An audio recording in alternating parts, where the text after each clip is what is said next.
Above the city's honeycomb rooftops, SlumG tore a piece of paratha and watched steam twist in the dawn, his mind piecing together the surprising sight of a blue rickshaw gliding down an empty street far too early for commerce. Was District scouting a mark, or simply playing his role in Jaipur's morning masquerade? In this hush before the day's schemes, the only clue to the city's true face was the silence itself, interrupted only by the distant clatter of porcelain from a tea stall, where Holzfin, unseen, arranged his cups like evidence on a detective's board. Urged on by Chat's relentless dares and the lure of blending in, SlumG let a strange creation tie the magenta turban tight, feeling the fabric's weight settle like both crown and disguise. He caught his reflection, a fleeting vision of the Prince of India, but beneath the laughter his eyes searched for cues. Would this new persona open doors, or mark him as prey? As he stepped into Jaipur's festival throng, a strange creation and Puerto Ricanash circled close, their banter sharp with inside jokes about side hustles and tourist tricks, while District A1's subtle nod by the blue rickshaw signaled a silent pact, or perhaps a warning. Every interaction now felt double-edged. Prices softened if he played the royal fool, yet every smile seemed to appraise whether he was partner or mark in the city's endless game. For SlumG, each step beneath the carnival colors was a test. Could he outwit the city's true schemers? Or was he already tangled in a cover story of his own making? Entering the narrow sunlit corridor of Amber Fort, SlumG's pulse stuttered as a sudden jostle sent his backpack sliding down one shoulder. Fingers had brushed the zipper, too deliberate for accident. Heart thumping, he spun to find only faces, laughter, and the echo of Chat's pickpocket ricocheting through his earpiece, the warning now urgent rather than playful. A boy in a magenta scarf winked and slipped away, while each-range creation hustled a distracted tourist past a veiled woman hawking coins beside the cool brass of a vendor's bowl. Adrenaline sharpened SlumG's senses. The line between scam and performance was razor-thin here, and his own purpose crystallized. If he couldn't outwit the city's cons, he'd become just another mark, a detective outplayed in plain sight. As the crowd closed behind him, suspicion and excitement tangled in his gut. He pressed on, determined to spot the game before it claimed him.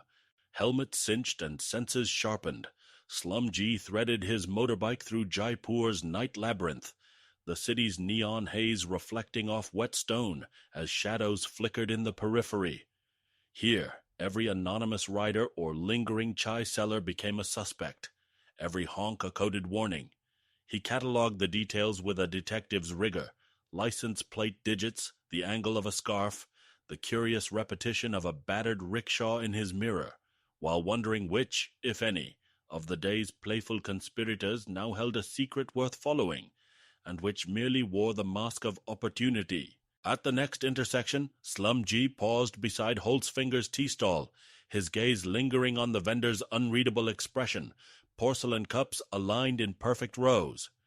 District 081 caught his eye from across the street and, with a sharper-than-usual nod, signaled the presence of undercover police in the market, prompting SlumG's pulse to quicken as he realized the risks of his balloon scheme might extend beyond playful bluffing. Sensing the change, Puerto Ricanash leaned in from the steam of his battered kettle, voice low. "Watch who's listening, G. Word's out someone's looking for a foreigner with a camera and a story." SlumG stiffened. The city's carnival of scams and cover stories suddenly less game, more chess match. His own mask of casual confidence hardening as he registered that tonight, deception was no longer just performance, but self-preservation. With a deliberate breath, he chose to move, not just to avoid surveillance, but to commit fully to the hunt, resolve settling in.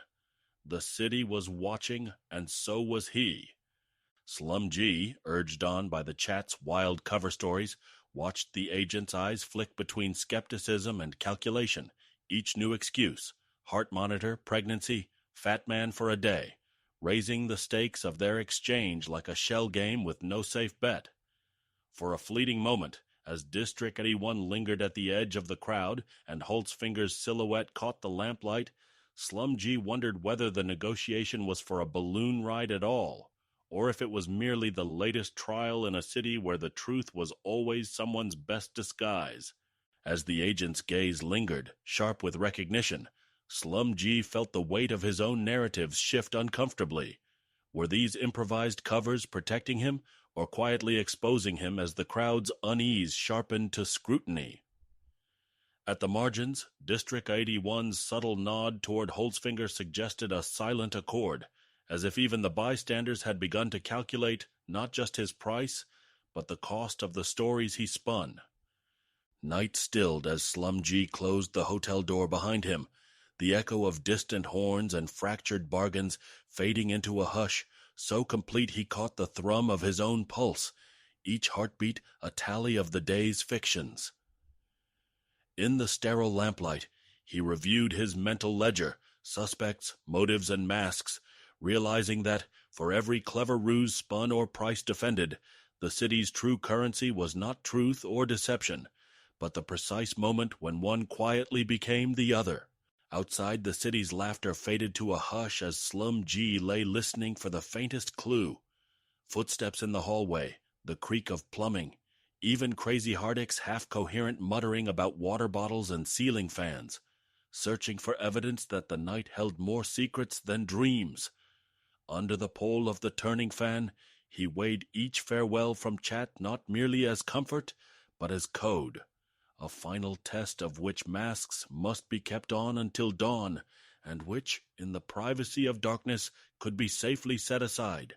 Sleep came slowly, a negotiation in itself as SlumG catalogued the day's disguises and the shadowy motives glimpsed behind every offered cup of chai and measured glance, Holzfinger's watchfulness, District Pandarawan's coded warnings, Puerto Ricanash's half-whispered truths, wondering which stories masked true intent and which were decoys in the city's endless masquerade. In the quiet uncertainty before dreams, he resolved not to solve Jaipur's mysteries, but to continue tracing their outlines, knowing that in the world's great web of concealments, the detective's first duty is not to uncover, but to recognize how deep the layers of performance truly run.